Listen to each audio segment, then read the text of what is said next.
So when you have Sigmund Freud's psychosexual theory, what is that? Sigmund Freud's psychosexual theory is a theory of development. It is a theory that suggests that a person's personality and sexuality develops through five different stages. The first stage is the oral stage. This is from birth to 1 year old, with the mouth as the erogenous zone. Now, I know his theory comes off like a little weird and all of the different things that he says. When I was first reading through his theory, I'm like, yo, this dude's a weirdo. Like, what is he talking about? But I had to get out of that way of thinking and just pretty much go over all of the developmental ways that he was discussing. His second stage is the anal stage. These are from the ages 1 to 3 years old. With this, you have an emphasis on the bladder and bowel control. Next, you have the phallic stage. This is from ages 3 to 6 years old. And with this, the genitals is now the erogenous zone. This is like the stage where they are now differentiating between the genders, and children are now being able to discover that I am a boy, that is a girl. We have different parts, we look different, we act different, different characteristics, in different ways that we are expected to behave. You then have the latency stage, and this is from 6 years old to puberty. And this is a dormant or repressed sexual feelings. This pretty much means that the child is now starting to develop attraction and starting to, you know, associate themselves with like the same sex gender and like playing with the other kids and starting to develop those type of social characteristics from acting out with the other kids. And then we go into the genital stage, and this is from puberty to death. And this is when we now have an interest in the opposite sex. This is where sexuality starts to develop, because now you are in puberty, and now you are acting upon those feelings that you were starting to realize when you were younger, and now you kind of understand a lot better what they are and ready to explore them. Freud's theory also includes the following terms: libido, which is sexual energy that can manifest through different behaviors; fixation, which is the idea that a person's libido is stuck in a particular stage of development; the erogenous zone, the erogenous zone, a part of the body that is sensitive to stimulation. Freud believed that if a child experiences frustration at any stage, they may develop anxiety that persists into adulthood as neurosis, which is a mental disorder. He also believed that people could be cured by making their unconscious conscious, which is the goal of psychoanalyst therapy. So next we have Erikson's. Erik Erikson believed that successfully completing each stage and resolving the conflicts within the leads will lead to a healthy personality and a sense of well-being. Erik Erikson's psychosocial theory of development outlines 8 stages, which are characterized by central conflict and individuals must resolve to develop healthily. Here are a list of the stages, along with the corresponding ages. You have trust versus mistrust, which is from birth to 1 year old. Infants develop trust when caregivers provide reliability, care, and affection. A lack of this leads to mistrust. You then have autonomy versus shame and doubt. And this is from the ages of 1 to 3 years old. Children develop a sense of personal control over physical skills and independence. Success leads to autonomy, while failure results in feelings of shame and doubt. The initiative versus guilt phase, and this is from ages 3 to 6. Children are now exerting a power and control through directing play and social interactions. Success leads to initiative, while failure results in guilt. Industry versus, make sure I'm on the right part. Hold up. I skipped. Here we go. Industry versus inferiority. And these are from ages 6 to 12. Children need to cope with the new social academic demands. Success leads to a sense of competence, while failure results in the feelings of inferiority. identity versus role and confusion. And these is from the ages 12 to 18. Teens need to develop a sense of self and personality. Success leads to an ability to stay true to oneself, while failure leads to role confusion and a weak sense of self. Intimacy versus isolation. And this is from young adulthood to 18 to 40 years old. Young adults form intimate, loving relationships with others. Success leads to strong relationships, while failure results in loneliness and isolation. Then you have generativity versus stagnation. And this is from middle adulthood to middle adulthood, which is 40 years old to 65 years old. Adults need to create or nurture things that will outlast them, often by having children or contributing to positive changes. Success leads to feelings of usefulness, while failure results in shallow involvement in the world. And lastly, we have integrity versus despair, which is late adulthood. And this is from 65 years old and pretty much until you die. Older adults reflect on their life, and a sense of fulfillment leads to feelings of integrity, while failure results in regret, bitterness, and despair. So that was Erikson's and the 8 stages that he developed. And those were the different stages, from infancy to when you pretty much have trust versus mistrust, toddler, which is autonomy versus shame and doubt, preschool age, which is the initiative versus guilt, school age, which is the industry versus inferiority, adolescence, which is the identity versus identity and confusion, young adulthood, which is intimacy versus isolation, middle age, which is generativity versus stagnation, and older adulthood, which is integrity versus despair. Lots of stages and lots of developmental ways and a lot of different things to remember. And we're not done. Kohlberg. Kohlberg's theory of moral development outlines 6 stages. These are divided into 3 main levels through which individuals progress as they mature morally. These stages focus on how people reason about ethical dilemmas and are not strictly tied to specific ages, as individuals may progress at different rates. However, there is a general age range where most individuals tend to fall within each stage.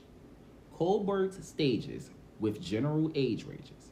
Level 1, you have pre-conventional morality, and this is before the age of 9.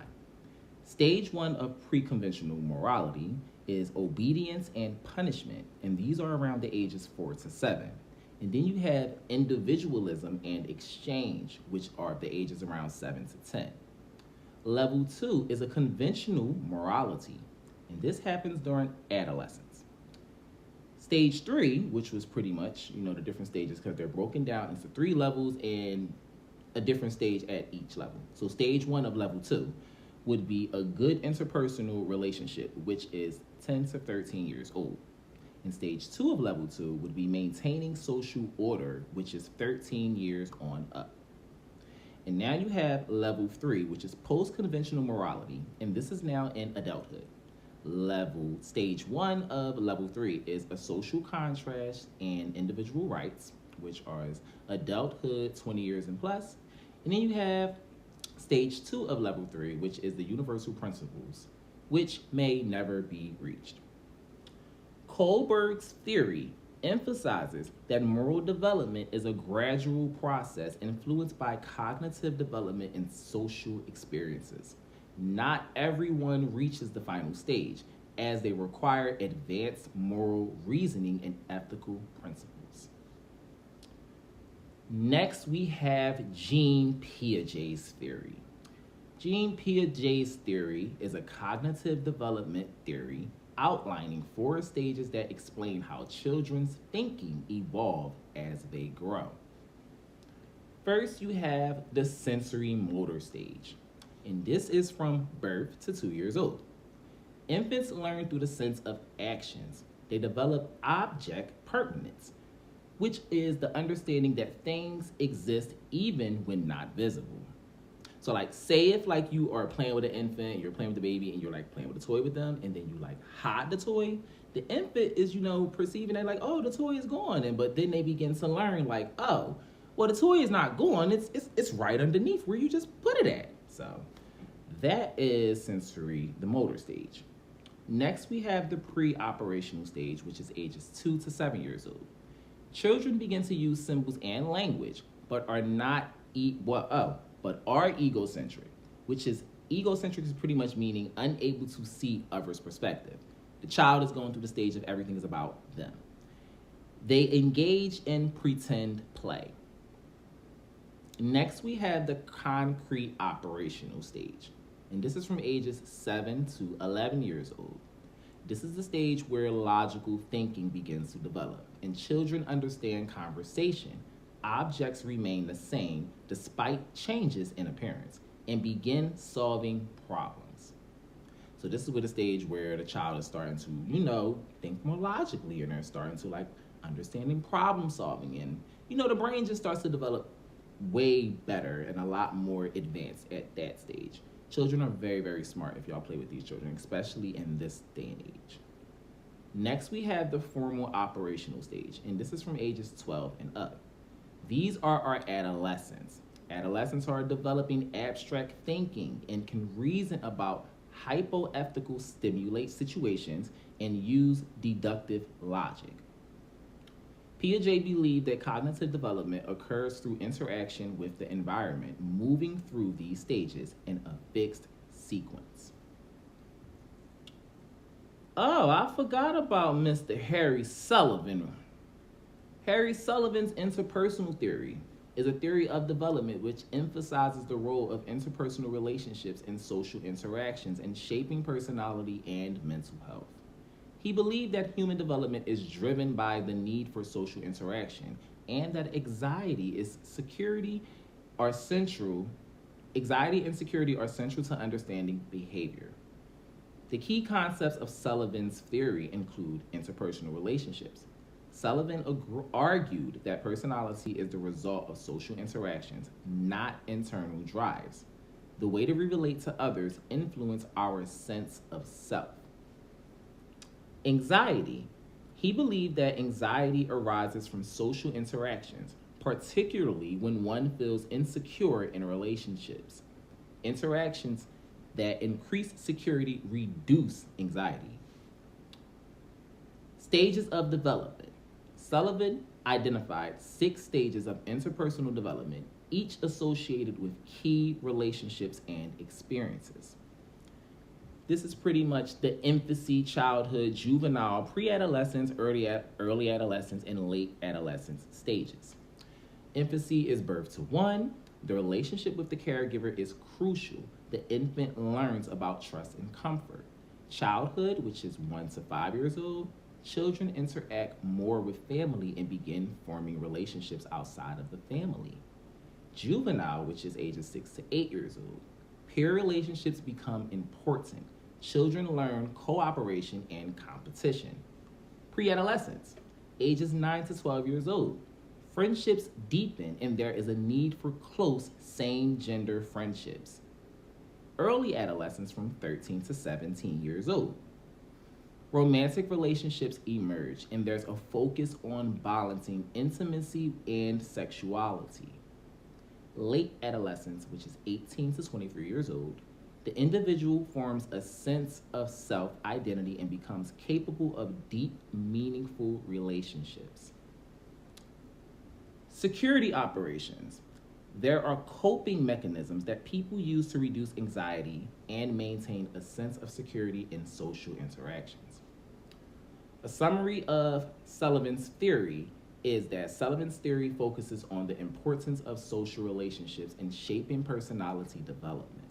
He believed that people grow and develop through interactions with others, and these relationships are key to understanding mental health and behavior. Next, we have Maslow's hierarchy of needs. Maslow's hierarchy of needs is a motivational theory in psychology represented as a pyramid with 5 levels. It suggests that people are motivated by a series of hierarchical needs, starting from the most basic to more complex. The physiological needs, which is the base of the pyramid, starts at the bottom. This is the basic survival needs for such as things like food, water, air, sleep, and shelter. Speaking of water, let me get a little bit of water right now.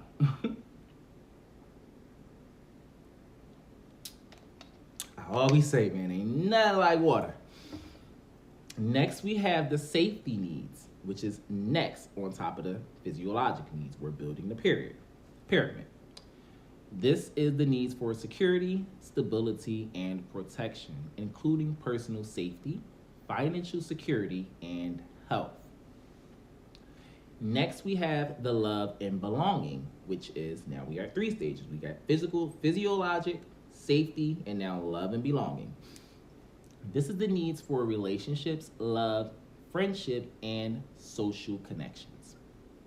Then we have our esteem needs, which is the need for self-esteem, respect from others, recognition, and a sense of accomplishment. So he's proposing that you have to build on all of these things first. You have to build on your basic needs for survival first. Then you got to worry about your safety and stability and protection first. And then you have to worry about love and relationships from the people around you, such as family and friends. Then all of these things all attribute to your self-esteem and how you feel about others and receiving a sense of recognition and accomplishment from things that you achieve in life. And lastly, you have self-actualization, which is at the top of the pyramid. And this is the need to reach one's full potential, personal growth, creativity, and self-fulfillment.